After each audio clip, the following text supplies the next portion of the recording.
গত 10 তারিখ পররাষ্ট্রনীতির সংস্কার নিয়ে আমার করা একটা এপিসোডের পর অনেকে অনুরোধ করেছেন যেন আমি ভারতের সাথে বাংলাদেশের কূটনৈতিক সম্পর্কের ভবিষ্যৎ এবং আমাদের করণীয় নিয়ে ভিডিও করি। আপনারা জানেন আমার গুরু খলিল ভাই, উনিও আমাকে ইমেলে তার যে মতামত জানাইছেন সেইখানেও তিনি বলছিলেন যে ভারতের সাথে কূটনৈতিক সম্পর্ক নিয়ে আমি সেইখানে কথা বলি নাই আগের এপিসোডে। ভারতের কূটনীতি বোঝা কোনো জটিল বিষয় না, কিন্তু আমার বুবু কাটাল রানী হাসিনা এই সহজ বিষয়টাকে আমাদের কাছে জটিল করে তোলার চেষ্টা করেছেন। অবশ্যই এটা ভারতেরই বুদ্ধি। তিনি নাকি ভারতকে যা দিছেন তা তারা সারা জীবন মনে রাখবে, তাই না? হ্যাঁ, দেখেছেন তো কি দিছে আর আমরা কি পাইছি তা আজকে দেখব। এই ভিডিওটা শুধু আমাদের সরকারের জন্য না, কূটনীতিকদের জন্য না, বরং কৃষক, ছাত্র, জনতা সহ বাংলাদেশের সকল নাগরিকের জন্য গুরুত্বপূর্ণ। কেন? কারণ আমাদের একমাত্র শত্রু হইল ভারত। জি না, আমরা একা তাকে শত্রু জ্ঞান করি না, তারাও আমাদের শত্রু বলেই মনে করে। এই শত্রু শত্রু খেলা তারাই শুরু করেছে, আমরা শুরু করি নাই। এটা আমার অনুমান না, আজকে প্রমাণ করব এবং সবাইরে জানাবো প্রমাণ সহকারে। না হইলে বিপ্লবকে ব্যর্থ করার যেসব চেষ্টা ভারত করবে তা মোকাবেলা করা আমাদের দিয়ে সম্ভব হবে না। গত 16 বছর হাসিনা যেভাবে আমাদের সরকারের সব দপ্তরে ভারতের স্থানীয় দালালদের ঢুকাইতেছে, তাতে আমাদের জন্য নতুন করে সব ঢেলে সাজানো ছাড়া কোনো গতি নাই। যাই হোক, অনেক কথা আছে, তাই চলেন প্রথমেই দেখে নিই ভারতের কূটনীতিক দর্শন কি বলে। তারা কিভাবে আমাদের দেশটাকে দেখে, তারা কিভাবে কূটনীতিকে দেখে, কূটনীতি তাদের কাছে কি। ভারতের কূটনীতিতে চাণক্য কৌটিল্যকে তাদের মন্ত্রগুরু বলে মনে করে। এই কৌটিল্য হলো খ্রিস্টপূর্ব 300 শতাব্দীর দিকে ভারতবর্ষের রাজা চন্দ্রগুপ্ত মৌর্যের প্রধানমন্ত্রী। তিনি রাষ্ট্র পরিচালনার উপর একটা বই লিখেছিলেন অর্থশাস্ত্র নামে। এই বইটা প্রায় দ্বাদশ শতাব্দী পর্যন্ত প্রাচীন ভারতে ব্যবহার করা হইতো। তবে ভারতে মুসলিম সাম্রাজ্যের বিস্তারের পর থেকে এই বইটা কেউ আর খুঁজে পায় নাই। মুসলমান শাসনকর্তারা ভারতের প্রাচীন ফিলোসফিকে জয় বাংলা করে দিছিল। যাই হোক, পরে 1905 সালে আবার সবার অজানা এই মাস্টারপিস ভারতের একজন কৃষক উদ্ধার করছিল এবং একজন সাধারণ ব্রিটিশ সেই বইটা ভারতে সংরক্ষণ করার ব্যবস্থা করে। আর বর্তমানে এই অর্থশাস্ত্র, কৌটিল্যের অর্থশাস্ত্র ভারতের প্রধানমন্ত্রী মোদী, পররাষ্ট্রমন্ত্রী জয়শঙ্কর থেকে শুরু করে অনেক নতুন পুরানো নেতার রাজনৈতিক আদর্শে পরিণত হয়েছে। ভারত আবার কৌটিল্য ইকোনমিক কনক্লেভ করার মাধ্যমে এই দর্শন সবার কাছে খাওয়াইতে চায়, দেখাতে চায় এটা আমাদের অরিজিনাল জিনিস, বুঝছাও। এটা ইন্টারেস্টিং গল্প বলি এই কৌটিল্য প্রসঙ্গে। চন্দ্রগুপ্ত মৌর্যকে কৌটিল্য মানে তার প্রাইম মিনিস্টার সামান্য পরিমাণে খাবারের সাথে একটু একটু করে আর্সেনিক মিশাই দিত, মানে সেকো বিষ যেটাকে বলে। কেন? উদ্দেশ্য ছিল যে একটু একটু করে বিষ খাওয়াইলে তার শরীরে বিষের বিরুদ্ধে একটা প্রতিরোধ ক্ষমতা গড়ে উঠবে, যাতে শত্রুরা তাকে বিষ প্রয়োগে হত্যা করতে না পারে। এটা কিন্তু খুব সাইন্টিফিক, কারণ আধুনিক চিকিৎসা বিজ্ঞানও মিথ্রিডাটিজম বলে একটা শব্দ আছে। এর মাধ্যমে অল্প অল্প মাত্রা বিষ গ্রহণ কইরা বিষের প্রতি প্রতিরোধ ক্ষমতা গড়ে তোলা সম্ভব। ঠিক যেভাবে অ্যান্টিবায়োটিক রেজিস্ট্যান্স হয় না ব্যাকটেরিয়ার, জীবাণুর, ওই রকম আর কি উঙ্কা। তো কথিত আছে যে একবার চন্দ্রগুপ্ত মৌর্যের রানী দুর্ঘটনাক্রমে খাবারটা একটু খেয়ে ফেলে, আর্সেনিকযুক্ত খাবার। রানী তখন সন্তান সম্ভব ছিলেন, তো বিষের প্রভাব থেকে তার অনাগত সন্তানকে বাঁচানোর জন্য রানীর পেট চিরা কৌটিল্য শিশুকে বাইর করছিল। এটাই হইতেছে ইতিহাসের প্রথম সিজারিয়ান সেকশন, বুঝাও। এই ছেলের নাম হইতেছে বিন্দুসার। বিম্বিসার না আবার কলে বিন্দুসার। বিন্দুসারের ছেলে হইতেছে সম্রাট অশোক। বুঝা গেছে? জীবনানন্দের বর্ণনা সেন যখন পড়ি না, উটি লেখা আছে না, বিম্বিসার অশোকের ধূসর জগতে সেখানে ছিলাম আমি। এই বিম্বিসার অশোক বইলা একটা ধাঁধা লাগাই দেন কিন্তু জীবনানন্দ। বিন্দুসার অশোক হইলে পিতা পুত্র হইতো, তাই না? এটা না কইরা একটা টুইস্ট দিছে বিম্বিসার কইয়া।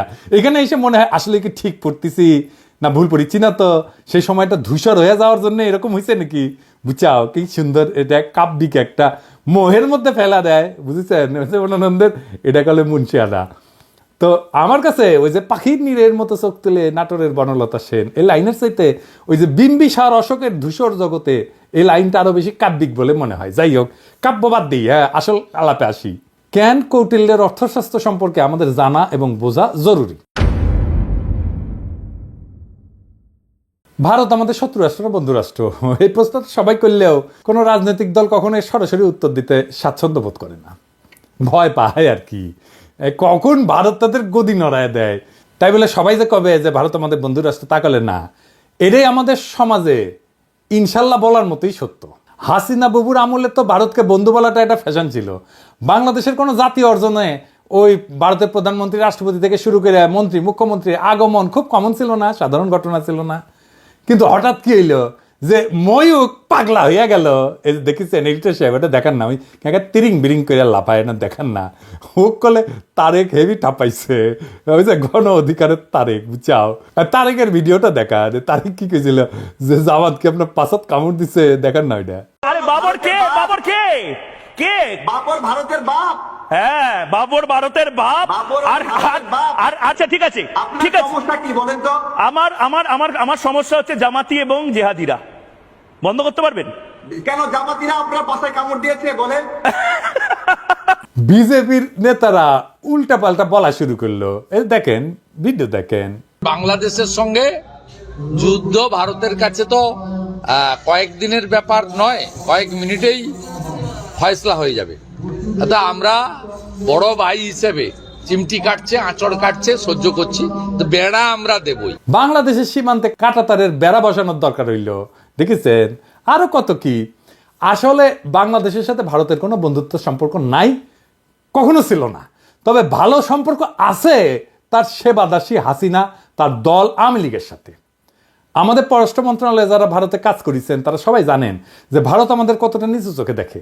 যারা ঘুরতে গেছেন, চিকিৎসা নিতে গেছেন, তারা জানেন যে মুম্বাইতে তো বাংলাদেশের পাসপোর্টধারীদের তারা হোটেলে বুকিং পর্যন্ত দেয় না, দেখেছেন?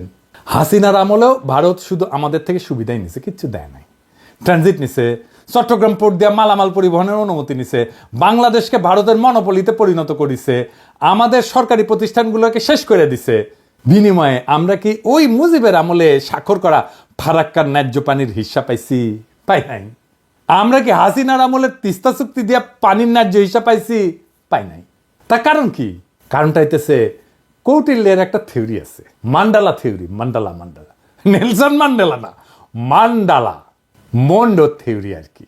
তার মানে কোন রাজার পাশের রাজ্য তার বন্ধু না, পাশের রাজ্য হইল তার বন্ধু, বুঝছাও? চলেন একবার ম্যাপ দেখে আসি। ভারতের আশেপাশে যত রাষ্ট্র আছে তার মধ্যে একমাত্র বাংলাদেশের সাথে তার কথিত বন্ধুত্ব ছিল, মানে একমাত্র সেবাদেশী হাসিনার মাধ্যমে সে বন্ধুত্ব ছিল। কিন্তু পাকিস্তান, নেপাল, ভুটান, শ্রীলঙ্কা, মালদ্বীপ, এমনকি মিয়ানমারের সাথে ভারতের অত ভালো সম্পর্ক না, তাই না? বন্ধুত্ব নাই। বাংলাদেশে ভারত প্রভু তার সেবাদাসী হাসিনাকে একটা চুষনি দিয়ে বুঝ দিছে, ওই যে তো বন্ধু। এটাও আসলে একটা কৌটিল্য মতে ভারতের পররাষ্ট্রনীতির একটা অংশ কলে। এটা আমরা দেখমুনি, হাসিনা ফাসিনা কিছু না। এটা বোঝার জন্য চলেন দেখি কৌটিল্যের পররাষ্ট্রনীতিতে কি লেখা আছে। কৌটিল্যের পররাষ্ট্রনীতিকে বলে 6-fold পলিসি, মানে 6 স্তরের পলিসি। এটা একটা সংস্কৃত খটোমটো বাংলা আছে, ষটগুণ্য সিদ্ধান্ত। যাই হোক, আমি ইংলিশটাই কব, কারণ ইংলিশে কইলে তো ঠিকই কইছি, তাই না? তো যাই হোক, এই 6-fold পলিসি অনুযায়ী পররাষ্ট্রনীতি 6 ভাবে পরিচালনা করা যায়, 6 ভাবে, বুঝছাও? কি কি? শান্তি, যুদ্ধ, নিরপেক্ষতা, আগ্রাসন, জোট এবং দ্বৈত নীতি। হ্যাঁ, বুঝছাও? 6টা। তো প্রথম আলাপ হইতেছে শান্তি নিয়ে, মানে কৌটিল্যের শান্তি নীতি কি কূটনীতিতে। কৌটিল্য কয় যে একজন রাজা তখনই শান্তি স্থাপন করবে যখন সে দেখবে যে শত্রু রাজা তার ক্ষতি করার সামর্থ্য রাখে। তার মানে হলো দৌড়ের উপরে রাখতে পারলে ভারত শান্তির কথা বলবে, বুঝছাও? 2001 সালে রৌমারিতে সীমান্তে আমাদের তৎকালীন বিডিআরের মাইরের কথা মনে আছে না? এডিটর সাহেব মাইর হবে, মাইরের সাউন্ড হবে। কেমনে তাদের বিএসএফ কে আমাদের বিডিআর জওয়ানেরা দৌড়ের উপরে রাখিছিল, মনে আছে না? হ্যাঁ, তো তখন ভারতের অনেক সৈন্য মারা গেলেও ভারত কিন্তু আমাদের সাথে শান্তি স্থাপন করেছিল, কারণ তারা বুঝেছিল যে বাংলাদেশ তাদের দৌড়ের উপরে দাবরানির উপরে রাখতে পারে। তাইলে ইন্ডিয়ার সাথে শান্তি স্থাপনের একমাত্র পথ হইতেছে, একমাত্র রাস্তা হইতেছে ওরা দাবরানির উপরে রাখা। আর একটা উদাহরণ দিই, 1962 সালে ইন্দোচীন যুদ্ধে চীনা সেনারা ভারতের সেনাদের নাকানো জমিতে খাইছিল, একটা অংশ দখল করে নিয়েছিল। ভারত তখন দ্রুত নাকে খত দিয়া চীনের সাথে শান্তি স্থাপন করেছিল, কারণ ভারত জানতো যে চীনকে আক্রমণ করলে তাদের খবর আছে, বুঝেছাও? তার মানে ওরে যত দাবরানির উপরে রাখবেন ও শান্তি শান্তি করে আপনার কাছে আসবে। 1 নাম্বার সূত্র কয়া দিলাম। তাই আমাদের সেনাবাহিনীর সাহস নিয়ে লড়াই করার কিছু ডেমো ভারতকে দিয়ে দিতে হবে। আমরা অলরেডি একটা ডেমো দিছি যখন নতুন করে বর্ডারে কাঁটাতার লাগাইতে গেছিল না, কিন্তু এটা তেমন কোনো ডেমো হয় নাই। এটা আরেকটু ভালো করা লাগবে আর কি। আবার ফাইজলামি করলে না, রৌমারির কথা মনে করায় দিতে হবে, কলে মাথায় ঢুকায় দিতে হবে যে ভারতকে দৌড়ের উপরে রাখলে তারা শান্তির কথা বলবে। ওর তত্ত্ব দিয়াই ওরে মাইট দিতে হবে। ও কেমনে কূটনীতি চালায়, ওর কূটনীতির মাইন্ডে কি কাজ করে সেটা বুঝা ওর মতো যদি কাজ করেন তাইলে কেস ফতে। এবার আসেন যুদ্ধনীতি। কৌটিল্যের যুদ্ধনীতি কি? কৌটিল্যের মতে একজন রাজা তখনই যুদ্ধের জন্য আক্রমণ করবে যখন দেখবে যে তার অবস্থান শত্রুর চেয়ে শক্তিশালী। কথা সত্য। এই যে 1971 সালের কথাই ধরেন না, পাকিস্তান যখন আমাদের আক্রমণ করলো তখন ভারত আমাদের সাথে এসে সাথে সাথে যুদ্ধ করে নাই। তারা দেখিছে যে আমাদের মুক্তি বাহিনী কতটুকু যুদ্ধ করতে পারে। যখন মুক্তি বাহিনী আমাদের পাইরা ফেলাইছে না পাকিস্তানি বাহিনীদের, যখন দেখেছে যে মূল কাম সাইরা ফেলাইছে, তখন 3রা ডিসেম্বর 71 সালের মুক্তিযুদ্ধের শেষের মাত্র 13 দিন আগে যৌথ কমান্ড গঠন করিয়া মুক্তিযোদ্ধাদের ক্রেডিট নিয়ে বাংলাদেশকে স্বাধীন করিয়া দেওয়ার ক্রেডিট নিয়ে নিছে। বুঝছাও, এটা হইল ভারতের সামবাজ যুদ্ধনীতি। এরা তখনই যুদ্ধ করবে যখন তারা বুঝে যে তাদের জেতার সম্ভাবনা 100%। অনেকেই জানেন যে শেখ মুজিবের বান্ধবী যে ইন্দিরা গান্ধী, সেই সময়ের ভারতের সেনাপ্রধান জেনারেল মানেকশকে জুন মাসে কইছিলেন যে এই যুদ্ধ শুরু করতে, কিন্তু রাজি হন নাই। কারণ তখন বাংলাদেশে বর্ষাকাল এবং তাদের সেনারা বাংলাদেশে বর্ষায় যুদ্ধ করলে পাকিস্তানের কাছে গোয়ারা আসবে। সত্যি কথা, আমার কথা না, মানেকশর কথা। তার মুখে শুনেন দাও কি কইছে, এডিটর সাহেব শুনে দেন। And if I were to go in, I guarantee you 100% defeat.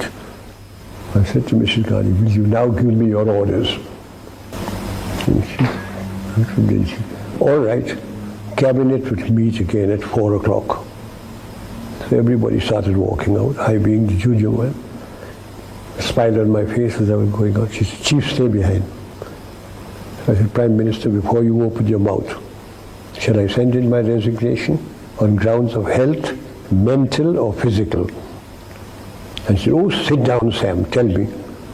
Everything you told me is the truth. I said, yes, everything I've told you is the truth. I said, it's my job to fight to win, not to lose. And she smiled at me, she said, all right, Sam, you let me know when you are ready. এই যে 13 দিন যুদ্ধ করেছিল, যুদ্ধের পরে যে লুটপাট শুরু করেছিল, সেই সময় কিছু বীর সেনা অফিসারের কারণে ঠিক মতো করতে পারে নাই। মেজর জলিলের কথা মনে আছে, সে বাধা দিছিল এবং তারে গুম করে ফেলছিল। ওই সময় যে করতে পারে নাই লুটপাটটা, এটা গত 53 বছর ধরে পোষায় নিছে ইন্ডিয়া। তাই আমাদের সশস্ত্র বাহিনীকে মনে রাখতে হবে যেন ভারত কখনো এমন সুযোগ আছে বলে ভুলও না করে। প্রফেসর ইউনূসের সেনাবাহিনীর শীতকালীন মহড়ায় যাওয়ার ব্যাপারটা অনেকটা সেই রকম। আমি খুবই পছন্দ করেছি এটা। অনেকে না বুঝলেও আমাদের সবার শ্রদ্ধেয় প্রফেসর ইউনূস স্যার বুঝতে পারিছেন যে এই মহড়ার কত গুরুত্ব। এইসব মহড়া ঘন ঘন করতে হবে, বুঝছাও। শুধু শীত না, বর্ষাতেও করতে হবে। যে শীত বর্ষা কিছুই যে ভারতের কোনো কাজে আসবে না, ওটা বুঝা দেওয়া লাগবে, বুঝছাও। ভারতের মনে যেন ভয় অটুট থাকে, তারা যেন কোনোভাবে বাংলাদেশকে আক্রমণের খায়েশ করতে না পারে। এখন কৌটিল্যের মতে ভারত এই যে যুদ্ধ নীতি, এটা কেমনে করবে? এটা 3 ভাবে করবে, 3 প্রকারে করবে। কি ভাবে?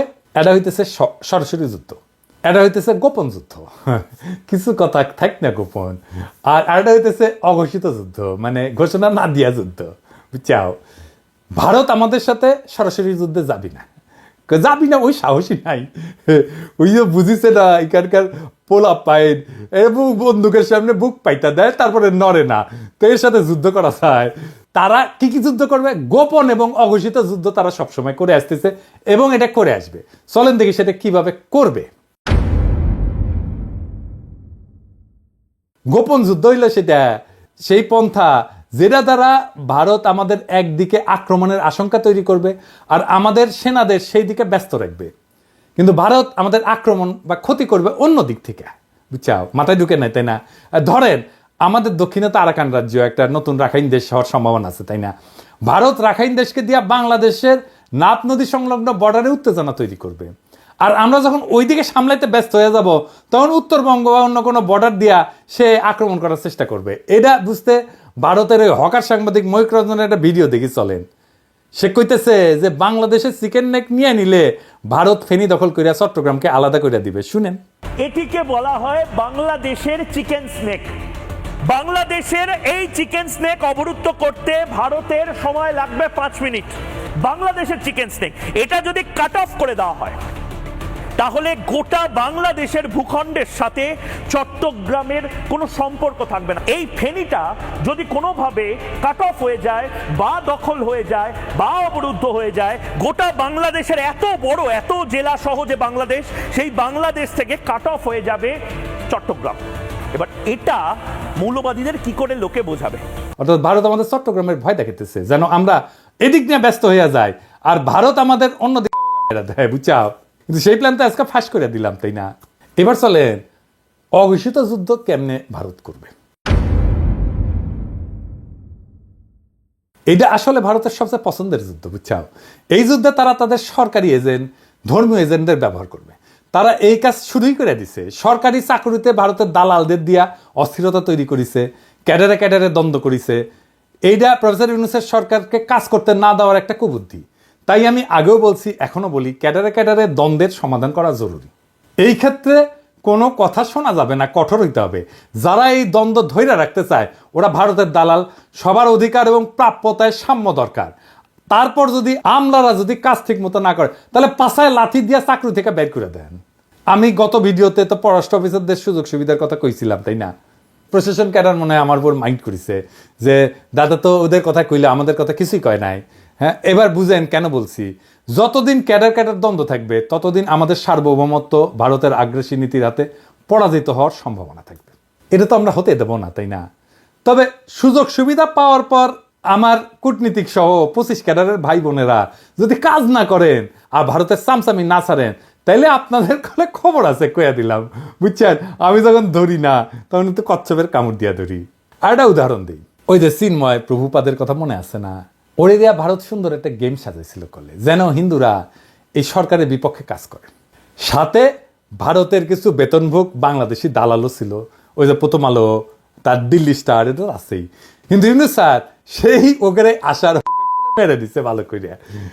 একইভাবে দিল্লির সাতপন্থীদের দিয়া ধর্মপ্রাণ মুসলমান তাবলিগের সদস্যের মধ্যে মারামারি সৃষ্টি করছেন, সেটাও আমরা সামলাইছি কলে। এইরকম আরো আসবে, কিন্তু এখন আর লাভ হবে না, কারণ সবাই বুঝে গেছে যে ভারত কিভাবে এই কাজটা করে বা করবে। এইটা ভারতের অনেক প্রিয় মেথড, কিন্তু প্রিয় পদ্ধতি। ভারত আগেও তাই করেছে। 1975 সালে শেখ মুজিব জয় বাংলা করে দেওয়ার পরে ভারত আমাদের পার্বত্য চট্টগ্রাম এলাকায় শান্তি বাহিনীকে ফান্ড করেছিল, ট্রেনিং দিছে, তারপরে অশান্তি সৃষ্টি করেছে। আর এই হারামজাদা কাদের সিদ্দিকী ওরে আশ্রয় দিচ্ছে। আদের সিদ্দিকী তার বাহিনী নিয়ে বাংলাদেশের ভিতরে আসে আক্রমণ করিত, এবং কাদের সিদ্দিকীর বাহিনীর সাথে আমাদের সেনাবাহিনীর যুদ্ধ হইতো। কিন্তু অনেকে গলে বীরুত্তম খেতাবও পাইছে, এবং আমাদের অনেক অফিসার মারা গেছে, সৈনিক মারা গেছে। আর এই হারামজাদা রাজনীতি করিচ্ছে, ওর তো এখন জেলে থাকা উচিত। আবার দেখেন, ওই যে শেখ মুজিব জয় বাংলা হওয়ার পরে যে শান্তি বাহিনীকে ফান্ড করেছিল না ইন্ডিয়া, আবার যখন কাঁঠাল রানী 1996-তে ক্ষমতা এসেছে তখন ইন্ডিয়া আবার ওই সমস্যার সমাধান করে দিচ্ছে 1997 সালে, যেন আওয়ামী লীগ বাহবা পায় আর বাংলাদেশ তাদের হুকুমের দাসী হাসিনা দ্বারা পরিচালিত হয়। একই কাজ তারা শ্রীলঙ্কায় করেছে তামিল হিন্দুদের নিয়ে, নেপালে করেছে মাওবাদীদের নিয়ে, পাকিস্তানে বেলুচিস্তানে একই গল্প। বাংলাদেশে যেন তারা এই কাজ করতে না পারে সেই দিকে লক্ষ্য রাখতে হবে। বর্ণ, গোত্র, ধর্ম নিয়ে যারা লাভ দেবে, ঝামেলা করার চেষ্টা করবে, ইসলামকে বাংলাদেশে বিতর্কিত করার চেষ্টা করবে, এরা সবাই ভারতের দালাল, এটা মাথায় রাখতে হবে। এবার দেখি কৌটিল্যের নিরপেক্ষতা কূটনীতি কি। কৌটিল্য কাছে যদি কোনো রাজা মনে করে যে তার শত্রু রাষ্ট্রের ক্ষমতা তার সমান এবং এই ক্ষমতার সাম্য তাদের পারস্পরিক ক্ষতি হইতে বিরত রাখে, তবে রাজা সেই রাজ্যের প্রতি নিরপেক্ষ থাকে। মজার কথা, মানে হইল ভারত যদি মনে করে বাংলাদেশ তাদেরকে জয় বাংলা করে দিতে পারে যে কোনো সময়, তাইলে ভারত আমাদের সাথে নিরপেক্ষ আচরণ করার সিদ্ধান্ত নেবে। এই ধরেন 5ই আগস্টের পর আমরা যখন ইলিশ দেওয়া বন্ধ করেছিলাম তখন ভারতের বাহাদুরি কিন্তু শেষ হয়ে গেছিল। তো ওরা তখন আমাদেরকে তেল দিয়া, কালারানির প্রতি প্রেম কিছুটা বিসর্জন দিয়া আমাদের থেকে ইলিশ নিচ্ছে, আমরা দিছি। যদিও এই সিদ্ধান্তটা আমাদের অনেকে পছন্দ হয় নাই, কেননা আমরা সেই সিদ্ধান্ত বুঝে নিছি কিনা জানি না। তবে এখন এইসব চাল আমাদের বুদ্ধি করে চলতে হবে। ভারতকে বুঝাই দিতে হবে যে 1971 সালে আমাদের সহায়তা করার প্রতিদান অনেক গুণে আমরা দিছি, এখন আমরা আমাদের ন্যায্য পাওনা আদায় না করে আপনাদের কিছু দিব না।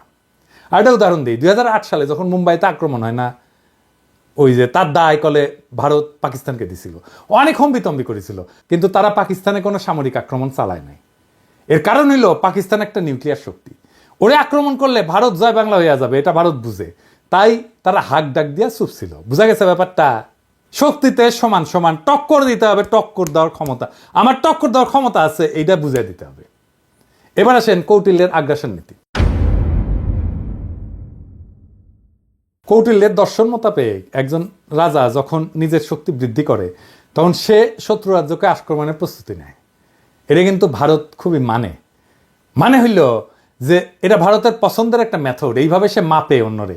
এই যে ধরেন রৌমারির কথা, 2001 সালে রৌমারিতে ভারতের সেনারা আমাদের জয় বাংলা হওয়ার পরে ভারত কিন্তু চুপ ছিল, কারণ আগেই বলছি এরপর আমাদের বুবু যখন 2008-এ 111-এর নকশা ক্ষমতা আসে, তার কয়েকদিনের মাথায় ভারতের প্রতিশোধ নেয় বিডিআরে হত্যাকাণ্ড কইরা, 57 জন সেনা অফিসারকে হত্যা কইরা। শুধু তাই না, বিডিআরের গৌরবময় ইতিহাস যেন বাংলাদেশে না থাকে, তাই তারা কাঁঠাল রানীকে দিয়ে নাম পরিবর্তন কইরা বিজিবি বানায়, পোশাক বদলায়। দেখেন হাসিনার দাসত্ব। আমরা যেহেতু এটা এখন বুঝে গেছি, আমরা আবার বিডিআরকে তার আসল নামে ফেরত নিয়ে যাব। বিডিআর নামে পরিচিত হবে, তাদের আধুনিক অস্ত্র দেব, ফেরায় দেব তাদের গৌরবের ইউনিফর্ম। এই নাম শুনলে আর ইউনিফর্ম দেখলে ভারতের 2001 সালের কথা মনে থাকবে, আর পাতলা পায়খানা হয়ে যাবে। এইটা আমাদের প্রথম কৌশল। দেখেন ভারতের সেনাপ্রধানের বক্তব্য। I am in touch with the chief of Bangladesh during the time of when this changeover took place. I was in constant touch with him, and even thereafter, in November 24, we had a video conference also. As far as the military cooperation is concerned, is again going up in the same way. Our officers have moved there for the NDC also. There is no let up on that side. The only thing is, as far as the joint exercise which is carried out, because of the situation as of now, that we have postponed for some time, and as and when the situation improves, that exercise will also go on. When we talk about the relationship we should talk about when there is an elected government. So as of now, the relationship is with the military is well and perfect. 5 আগস্টের পর 5 মাস হয়ে গেল, ভারত তার কোনো মন্ত্রী বা সংস্থা প্রধান কখনো এই ধরনের কথা বলে নাই। আমি আমার আগের ভিডিওতে বলছিলাম যে ভারতের প্ল্যান মোতাবেক সব চলতেছে, এবং এই প্ল্যান মোতাবেক চালাইতেছে ভারতের আরেক সেবাদাস ওয়াকার। আমার কথা অনেকেই বিশ্বাস করেন নাই, অনেকেই আমাকে কইছেন ওয়াকার একটা বিপ্লবের শক্তি। এখন দেখেছেন তো, এখন দেখেন ভারতের সেনা প্রধান বলে তার সাথে নাকি অন্তর্বর্তীকালীন সরকার গঠনের পুরা সময় জেনারেল ওয়াকারের সাথে যোগাযোগ ছিল। অর্থাৎ ওয়াকার সাহেব যখন রাজনৈতিক নেতাদের নিয়ে অন্তর্বর্তীকালীন সরকার গঠনের চেষ্টা করতেছিলেন, তখন তিনি নিয়মিত ভারতের সেনা প্রধানের সাথে যোগাযোগ রাখতেছিলেন। রাষ্ট্রদ্রোহী কাজ করছেন তিনি। ওয়াকার সাহেব হয় আপনি বিপ্লবের স্পিরিট ধরতে পারেন নাই এবং হাসিনার আমলের অভ্যাস 2 দিনে ছাড়তে পারেন নাই, অথবা আপনাকে ভারতের সেনাপ্রধান ফাঁসাইয়া দিছে যাতে বাংলাদেশের সেনাবাহিনীর সর্বোচ্চ নেতৃত্ব বিপ্লবের বিপক্ষে কাজ করতেছে এইটা জনমনে ছড়ায় দেওয়া যায়। এইটা বাংলাদেশকে এবং বাংলাদেশের মানুষের মনোবল ধ্বংস করার চেষ্টা। এভাবেই গত 5 মাস ভারত নিজেদের কৌশল ঠিক করেছে এবং বাংলাদেশের সকল মানুষকে এটা বোঝানোর চেষ্টা করতেছে যে ভারত এখনো আমাদের প্রভু। এবং এইটা বোঝানোর জন্য তাদের প্রথম টার্গেট আমাদের হাসিনা বাবুর ফুফাতো বোনের জামাই সেনাপ্রধান ওয়াকার সাহেব। আমি অবাক হই যে সমস্ত সেনা সদর বা আন্তঃবাহিনী জনসংযোগ পরিদপ্তর এই নিয়ে কোনো কথা বলেন নাই, আর ভারতের দালাল বাঙ্গুয়েলিটেরা বৈশাখী নিজেদের দেখতেছে আর নিজেদের হারানো প্রভাব পুনরুদ্ধারের স্বপ্ন দেখতেছে। প্রথম আলো গং এখন এইগুলা নিয়ে পুরা গল্প বানাবে ফায়াজ করিমের মতো। এইসব বাংলাদেশ বিরোধী ভারতীয় এজেন্টদের যেখানে দেখবেন সেখানেই এদেরকে জয় বাংলা কইরা দিতে হবে। এখন দেখেছেন তো জেনারেলদের বাসায় হাসিনার লোক, আওয়ামী লীগের লোকেরা লুকে আছে, দেখেছেন? ফ্ল্যাট মালিক কে? ফ্ল্যাট মালিক হচ্ছে মাহবুব সামদ চৌধুরী, মেজর জেনারেল। জি। উনি এখন বর্তমানে কোথায় আছে? উনি এসএসএফ আছে। এসএসএফ আছে, ডিজি। জি।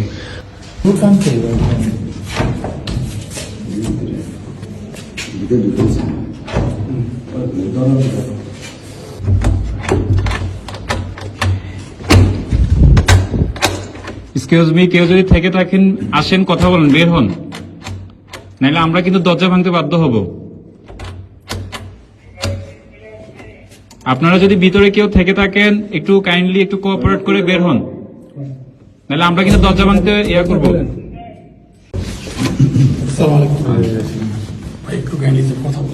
না না, কে? না না, please। কে? একটু কথা বলেন কে? ভাই আমি তো স্যার আসলে সামনে আসেন, সামনে আসেন। জি, বলেন। মহিলা বন্ধ করে আপনি প্রশ্ন দিলেন।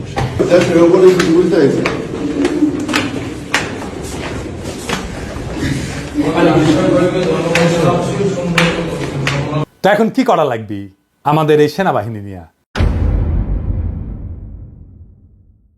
এর মধ্যে আমাদের সামরিক সক্ষমতা এমনভাবে উন্নীত করতে হবে যেন ভারত আমাদের ভয় পায়। ভারতের সামরিক শক্তি আমরা জানি, সেটা ওয়াকার সাহেবও জানেন। সামরিক বিষয়ে তাই এখানে বলতে চাই না, আমার সাথে যোগাযোগ করলে পরামর্শ দিয়ে দিব। তবে এটা বলতে পারি, আমাদের সশস্ত্র বাহিনীকে নতুন নতুন আধুনিক যুদ্ধ বিমান, ট্যাঙ্ক, যুদ্ধ সরঞ্জাম কিনতে হবে। মাঝে মাঝে সে সমস্ত মাল দিয়া একটু প্রশিক্ষণ করে তো ফুটেতে টুটেতে হবে আর কি, বুঝছাও। আর বলিছি এটা সাইবার ব্রিগেড করতে হবে আমাদের শক্তিশালী, তাইলে আমাদের পাতলা পায়খানা চলতে থাকবে। ভারত কিন্তু ফ্রান্স থেকে রাফেল কিনেছে, রাশিয়া থেকে কিনেছে সুখোই যুদ্ধ বিমান। আমাদের তো রাশিয়া ফ্রান্সের সাথে সম্পর্ক ভালো, যুক্তরাষ্ট্রের সাথেও ভালো, তুরস্কও আছে। ভারত এতদিন আমাদের আধুনিক যুদ্ধ সরঞ্জাম কেনার ব্যাপারে ভেটো দিয়ে আসছে করলে, এখন বুঝতে পারছেন তো কেন তারা ভেটো দেয়? এই কূটনীতির কারণে, কারণ ওরা চায় আমরা যেন সমরে শক্তিশালী হইতে না পারি এবং তাদের সেবা দাসী হিসেবে থাইকা যায়। এরপরে আসেন কৌটিল্যের কূটনীতিতে জোট নীতি কি। কৌটিল্য বলে দিছে যে যখন রাজায় যুদ্ধ করবে না তখন সে অন্য শক্তিশালী রাজ্যের সাথে জোট গঠন করবে এবং নিজেকে সেই শক্তিশালী রাজার হাত থেকে নিরাপদ রাখবে। ভারত কিন্তু এই কামটাও ঠিক মতো করে, মানে কৌটিল্যকে মাইনে চলে আর কি। এই যেমন ধরেন ভারতের সামরিক সহযোগিতার সম্পর্ক আছে রাশিয়া, ইসরায়েল আর যুক্তরাষ্ট্রের সাথে। এই তিন দেশ চাইলে যে কোনো সময় ভারতকে জয় বাংলা করে দিতে পারে। আবার লক্ষ্য করলে দেখবেন যে এই তিন দেশের সাথে যাদের শত্রুতা, ভারত কিন্তু তাদেরকে শত্রু মনে করে।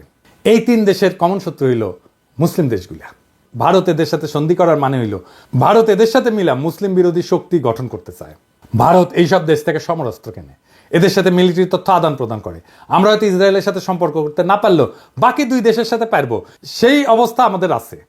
আবার কাঁঠাল রানী যেইভাবে আমেরিকার সাথে সম্পর্ক খারাপ করেছিল, তাতে এটা পরিষ্কার যে হাসিনা ভারতের নীল নকশা বাস্তবায়ন করেছে যেন বাংলাদেশের সাথে আমেরিকার সম্পর্ক ভালো না থাকে। আমরা এদের সাথে সম্পর্কের পাশাপাশি চীন, পাকিস্তান, সৌদি আরব, ইরান, তুরস্কের সাথে সামরিক সম্পর্ক তৈরি করব। এরা কেউ ভারতের সাথে সন্ধি করবে না, কিন্তু আমাদেরকে এরা ভালোবাসে, ঠিক কিনা বলেন? আমাদের সাথে সন্ধি করবে। এই সন্ধিগুলা হইলে তখন দেখবেন যে জয়শঙ্কর বাবাজি আর অজিত দোভাল কিভাবে দৌড়ের উপরে থাকে। আমাদের সামরিক কেনাকাটাগুলা আমরা এইসব দেশ থেকে করব। আর আমেরিকা, রাশিয়াকে সাথে নিতে হবে। এরা কিন্তু হিসাবি দেশ, এদের থেকে সমরাস্ত্র না কিনলে এরা আপনাকে কোনো সাপোর্ট দিবে না। ভারতে রাফায়েল আছে, আমরা F-16 কিনতে পারি। আবার ফ্রান্সের রাফায়েল অথবা রাশিয়ার সুখোই কিংবা চীনের চেংদু J-10 চার্লি কিনতে পারি, তাই না? তবে ফ্রান্সের রাফায়েল কিনলে আমি এনে খুশি হমনি, তাই না? আমাকে এত আশ্রয় দিছে না ফ্রান্সের সরকার, ওদের কিছু করা লাগে না, আমাদের তো একটা দায়িত্ব আছে, কি বলেন? তো রাফায়েল কিনলে পিনাকি দাদা খুশি হয়ে যাবে নি, বুঝছাও? তো শুনেন, কেনা লাগবি না এখনই, খালি কেনার আলাপ শুরু করে দেন, দেখবেন ভারতের সীমান্তে কাঁটাতার বসানো থেমে যাবে। আমি গ্যারান্টি দিচ্ছি, লিখে দিচ্ছি, না হইলে আমার এসে কইেন। আলাপ শুরু করেন খালি, দেখেন তাদের রাষ্ট্রদূতের দৌড়াদৌড়ি শুরু করে দিবে ওই দেশে। তখন ওরাও ভারতকে তাদের ব্যবসার মধ্যে না আসার পরামর্শ দিয়ে বসায় দিবে। পাকিস্তানে আমাদের সামরিক কর্মকর্তাদের সফরে একটা ভালো সংবাদ শুনলাম, তাদের থেকে J-71 যুদ্ধ বিমান কেনার আলাপ চলতেছে। বাংলাদেশ কিনলে তারা খুশি হবে। দক্ষিণ এশিয়াতে ভারত একটা সিপাই থাকবে। এইবার আসেন কৌটিল্যের দ্বৈত নীতি, এই জিনিসটা আবার কি? এটা সবচেয়ে মজার থিওরি। এইটার মধ্যে একজন রাজা একই সময় একজনের সাথে যুদ্ধ আর একজনের সাথে সন্ধি, বুঝছাও? মানে হইলো ভারত একসাথে দুইটা যুদ্ধ করতে পারবে না, করবেও না, কখনোই না। দেখবেন যখন পাকিস্তানের সাথে যুদ্ধ খেলে তখন অন্য কারোর সাথে সেই খেলা দেখায় না। গত 16 বছর তো আওয়ামী লীগ ভারতকে বাম্পার সুবিধা করে দিছিল। বাংলাদেশ তো তাদের দখলেই ছিল, তাই না? ভারত নিশ্চিন্তে অন্যদের সাথে ঝামেলা করে গেছে। এখন তো সেই মজা আর নাই। এখন আমরা ভারতের শত্রু সকল দেশের সাথে আলাদা আলাদা করে সম্পর্ক তৈরি করব। আধুনিক বিশ্ব ব্যবস্থায় সম্পর্কের অন্যতম মাধ্যম হইল ব্যবসা এবং বাণিজ্য, এই সম্পর্ক জোরদার করা। এবার আসেন আমাদের ভারত নীতি কেমন হবে, কি দিয়ে আমরা ভারতকে সাইজ করতে পারবো, ওরা দৌড়ের উপরে রাখতে পারবো, প্রত্যেক দিন দাবরানির উপরে রাখতে পারবো। এটা আমাদের জানা দরকার না? আসেন দেখি। অনেকে মনে করে আমরা ছোট দেশ, ভারত ছাড়া আমরা চলতে পারবো না। আরামজাদা, চলতে পারি কিনা তুই দেখ আমাদের দায়িত্ব দিয়ে দেখ পারি কিনা। আমি প্রফেসর ইউনূসকে কইব যে আপনি অনতিবিলম্বে সার্কের কার্যক্রম চালু করেন। দরকার হলে বাংলাদেশ সম্মেলনের ডাক দিবে, আয়োজন করবে, এতে সকল দেশের সাথে বাংলাদেশের সম্পর্ক উন্নত হবে। ভারত আসতে চাইবে না জানি, কারণ তারা পাকিস্তানের সাথে এক টেবিলে আলোচনায় বসবে না। আমাদেরকে এই সুযোগটা নিতে হবে। এই জন্যেই আমরা ভারতকে ছাড়াই সার্কের কাজ শুরু করব। দক্ষিণ এশিয়াতে ভারতের মহাজনগিরি ছুটাই দিতে হবে। দক্ষিণ এশিয়াতে পাত্তা না পেলে ভারতকে আর কোনো দেশই পাত্তা দিবে না। ভারত নিজেদের অনেক বড় হ্যাডম ভাবে। দেখেন তাদের পররাষ্ট্রমন্ত্রী কি বলে। I think I'm 1/5 of the world's population. I am today the 5th or 6th largest economy in the world. I mean, forget the history, civilization bit, everybody knows that. But I think I'm entitled to have my own side, I'm entitled to weigh my own interests, make my own choices, and my choices will not be cynical and transactional, but they will be a balance of my values and my interests. There is no country in the world which disregards its interests. SAARC চালু হইলে দেখবেন ভারতের পায়জামা ঢিলা হয়ে গেছে, ওর ফিতা খুঁজে পাচ্ছে না। সাথে আমরা অবজারভার হিসেবে নিব চীন, রাখাইন, এইসব দেশকে, তারা খুশি হবে। আফগানিস্তানকে নিব, রোহিঙ্গা সমস্যার সমাধানে নতুন গতি আসবে। আর ইন্ডিয়াকে আমরা বাস দিতেই থাকবো। আগে কইছিলাম যে ভারত তার কোনো প্রতিবেশী দেশকে বন্ধু মনে করে না। আমরা ভারতকে বন্ধু মনে করার কোনো ঠেকা নাই আছে, ওরাই তো মনে করে না। আমাদের ভুলে গেলে চলবে না যে আমরা 18 কোটি মানুষের একটা বাজার, পৃথিবীর 8ম বৃহত্তম বাজার, আমাদের ক্রয় ক্ষমতা বিশ্বে 25তম। আমাদের এইখানে সবাই তার পণ্যের বাজার করতে চাইবে, সবাই। আওয়ামী লীগ বাংলাদেশকে ভারতের একক বাজারে পরিণত করছিল। বিগত 5 বছরে, বিশেষ করে কোভিডের পর ভারত থেকে আমাদের আমদানি কতটা বাড়িছে দেখেছেন? দেখেন, শুধু 2022 সালে ভারত থেকে বাংলাদেশ আমদানি করেছিল $14 বিলিয়ন, আর যেখানে বাংলাদেশ থেকে ভারত আমদানি করেছিল মাত্র $2 বিলিয়ন। মানে হইল হাসিনা বাংলাদেশের টাকায় ভারতের কোভিড থেকে হওয়া ক্ষয়ক্ষতি মিটানোর ঠিকানি ছিল। না হলে ভারতের এত দুঃখ অর্থ কারণ দেখি না। ভারতের সাথে আমাদের ব্যালেন্স অফ ট্রেড হবে সমান সমান, লাগলে আমাদের পক্ষে বেশি হবে, কারণ ভারতের জনগোষ্ঠী আমাদের 10 গুণ। আমরা যা ভারত থেকে কিনবো, ভারতের আমাদের 10 গুণ কিনতে হবে আমাদের কাছ থেকে। ভারত আমাদের থেকে সমান সমান আমদানি না করলে আমরা ভারত থেকে পণ্য আমদানি বন্ধ রাখবো। ভারত থেকে আমরা সবচেয়ে বেশি আমদানি করি তেল, তুলা, পশুখাদ্য, মোটরযান ইত্যাদি। এইগুলো আমাদের নিকটবর্তী দেশগুলো থেকে সহজে আমদানি করা সম্ভব। আমরা এই সেক্টরগুলোতে চোখ রাখবো, আর এই সেক্টরগুলোতে ভারত থেকে আমদানি বন্ধ না করা হইলে আমরা দরকার হলে রাস্তায় নামবো, আবার সংগ্রাম করব। মেসেজ ক্লিয়ার, ভারতের একচেটিয়া আমদানি বাদ, লাগলে চীন থেকে আমদানি হবে, লাগলে রাশিয়া থেকে আমদানি হবে। ওদের সাথেও ব্যালেন্স অফ ট্রেডের অবস্থা ভালো না। তবে ভারতের শত্রু আমাদের বন্ধু হইতেই পারে, আর আমাদের সাথে ফাজলামি করলে আমরা চীনকে দিয়ে ভারতের কান চুলকাইতে পারবো। তখন ভারত বুঝবে যে কৌটিল্য আমরাও বুঝে গেছি, বুঝছাও। আর বুঝেছেন তো, আমি তো কইছিলাম যে রাশিয়া থেকে ট্রাক কেনা লাগবে। এই যে দেখেছেন না ট্রাক কত সুন্দর, দেখেছেন? রাশিয়া থেকে ট্রাক কেনেন, ইন্ডিয়ার ট্রাক দিয়ে কি করবেন? আর দেখেছেন মুখে হাসি ফুটেছে। এই যে আমার ক্ষুদ্র ভাতারা খুশি হয়ে গেছে রাশিয়ার ট্রাক দিকে। তা আমাদের ভারত নীতি খুব সোজা। 1971-এর পর থেকে আওয়ামী লীগ যে চুক্তি করেছে ওইগুলো আমাদের পুনর্বিবেচনা করতে হবে। ভারত যদি কোনো চুক্তি না মানে তাহলে আমরা সব চুক্তি বাতিল করে দেব। ভারত বাংলাদেশের 64টা অভিন্ন নদীর একটা নদীতে যদি ঠিক মতো পানি না আসে তাহলে ভারতের ট্রানজিট বন্ধ করে দেওয়া হবে। সীমান্তে ওদের শাকসবজি কাঁচামাল যেন পয়সা নষ্ট হয়ে যায়। একবার এই কাজ করে দেখবেন ভারত কিভাবে সোজা হয়ে থাকে। আমরা যেভাবে হাসিনার রেমিটেন্স বন্ধ করে দিছিলাম না, ঠিক সেইভাবে ভারতের বাংলাদেশ থেকে উপরি কামাই যদি বন্ধ করে দেন তাহলে দেখবেন ওই সোজা। ভারতে কেউ শপিং করবেন না, ভারতে কেউ চিকিৎসা করতে যাবেন না। ভারতের টিভি চ্যানেল বাংলাদেশে চালানো হলে বাংলাদেশের টিভি চ্যানেলগুলো ভারতে চালাতে দিতে হবে। আমাদের টিভি চ্যানেল টাকা দিয়ে কিনতে হবে ওদের। এই বাজার হারানোর ভয় ভারতের মধ্যে ঢুকলেই দেখবেন সব ঝরঝরা। সেদিন দেখলাম বাংলাদেশ সরকার ভারত থেকে 1137 কোটি টাকার ডিজেল কিনবে বলে সিদ্ধান্ত নিচ্ছে। কি আর করবো, কি আর বলবো, বুঝতে পারছি না। জুলাই বিপ্লবের পরে আমাদের প্রায় 2000 ছাত্রছাত্রী প্রাণ হারাইলো ভারতের সেবাদাসী হাসিনার পুলিশের গুলিতে। এখন আমাদের ডিজেল কেনার জন্য আর ভারত ছাড়া কারোর চোখে পড়ে না। তো এই জ্বালানি উপদেষ্টার সাথে আমার অনেক বন্ধু বান্ধব ওনারা সম্মান টন্মান করে, সেজন্য কিছু কইছিলাম না এতদিন। কিন্তু বুঝেন জ্বালানি উপদেষ্টা সাহেব, কামটা আপনি খুব খারাপ করেছেন। আপনারা ওয়ার্নিং দিলাম, ডিজেল কেনার জায়গা পান না আপনি। হ্যাঁ, আরো তো 6টা দেশ থেকে তো ডিজেল তেল কিনতেছেন। এই যে দেখেন তো ওই 6 দেশ থেকে ডিজেল কেনা যেত না কেন? ভারত থেকে তেল কেনার দরকার পড়লো। কুরকুরানিটা কই? জ্বালানি উপদেষ্টা সাহেব, আপনাকে জাতির সামনে এই প্রশ্নের উত্তর দিতে হবে। সামে সিকোনে প্রচুর কাম করিচ্ছেন কলে, নাইলে বিপ্লবী জনতা আপনাকে কেন বিশ্বাস করবে? ইউনূস স্যার, আপনি কি এই ব্যাপারে জানেন নাকি বিএনপির সাথে সমঝোতা হওয়ার পর এখন বিএনপির চাপে আপনারা এই সিদ্ধান্ত নিতেছেন? নিলে জানান, আমরা তো আছি। যেই দল গত 10 বছরে মুরগির ক্ষোভ থেকে বাইরে যেতে পারে নাই, সেই দল এখন নিজেদের জুলাই আন্দোলনের মাস্টার মাইন্ড বলে, আবার ক্ষমতা আসার জন্য ভারতের সাথে আতাত করে, যেন ভারতের প্রভুত্ব বাংলাদেশে টিকে থাকে। এমনিতে আপনাদের জনসমর্থন কেমন এটা তো বুঝতে পারছেন। মানে ওই দলকে কইতেছি যে আসতে চায় ক্ষমতায়, তারপরে যদি ভারতের দাস হিসেবে পরিচিত পান তাহলে ক্ষমতা আসলেও সে ক্ষমতা ধরে রাখতে পারবেন না। হাসিনারে নামাইতে যদি 36 দিন লাগে, আপনারা 36 ঘন্টায় নামায় দেওয়া যাবে। খুব সাবধান, এটা ইন্টারনেটের যুগ, উন্নত প্রযুক্তির দুনিয়ায়, কিন্তু সরকার চালানোর অভিজ্ঞতা আপনাদের নাই। আমরা জানি কিভাবে কি করতে হয়, আপনাদের চেয়ে আমরা অনেক ধাপ আগে। আমাদের সাথে পরামর্শ করেন, নইলে কি করতে গিয়া কি খায়া ফিরে আসবেন তা কিন্তু বুঝবার পারবেন না। ভারতে আমাদের সব কাজ স্লো করে দিতে হবে, দূতাবাসে আমাদের লোকের সংখ্যা কমায় দিতে হবে।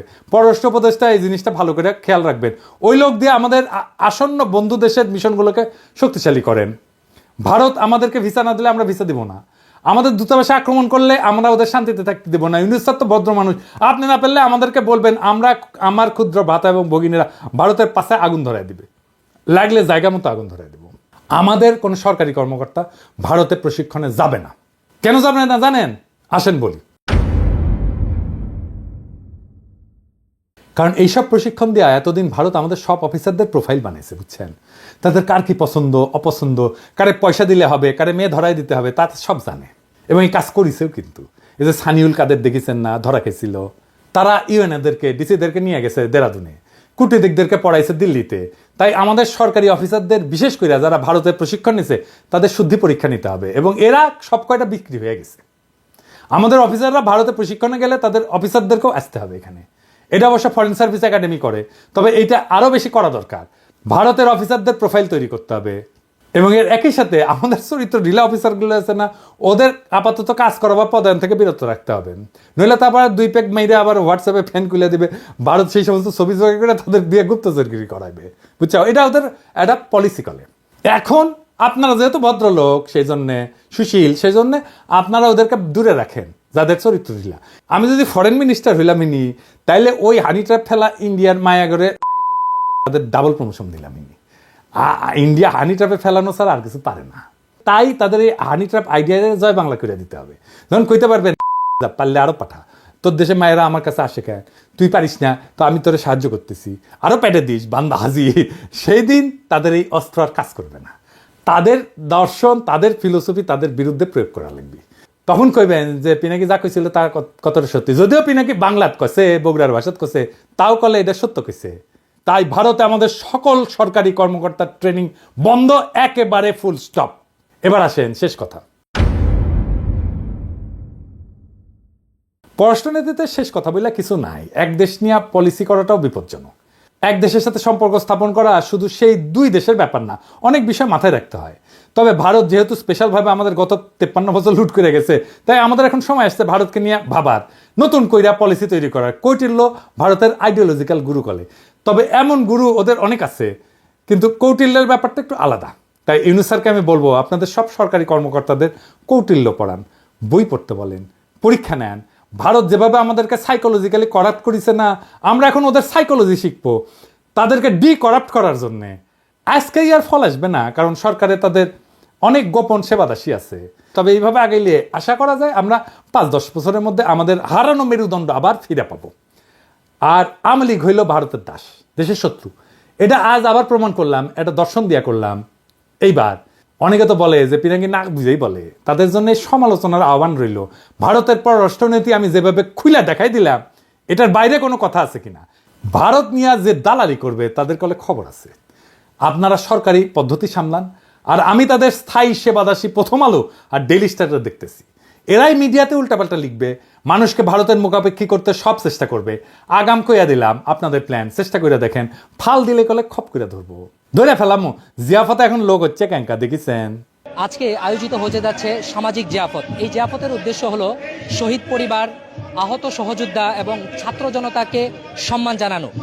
এই জিয়াফতে 5000-এর অধিক মানুষকে গরু জবাই করে খাওয়ানোর ব্যবস্থা করা হয়েছে। আমরা যদি চারপাশটা একটু দেখাই, আপনারা এই পাশটায় দেখেন কি পরিমাণ মানুষ এখানে স্বেচ্ছায় এসে উপস্থিত হয়েছে। তাদের উপস্থিতি প্রমাণ করে শহীদদের প্রতি সাধারণ মানুষের এবং আহতদের প্রতি সাধারণ মানুষের ভালোবাসা এবং আবেগ কতটা বেশি। বাড়ির সামনে কলে গরু ফেলামু আর জব দেবো, গরু ফেলামু আর জব দেবো, কাইন্দা কলে কুল পাবেন না। তখন আবার কয়েন না সাবধান করি নাই। ইনকিলাব জিন্দাবাদ।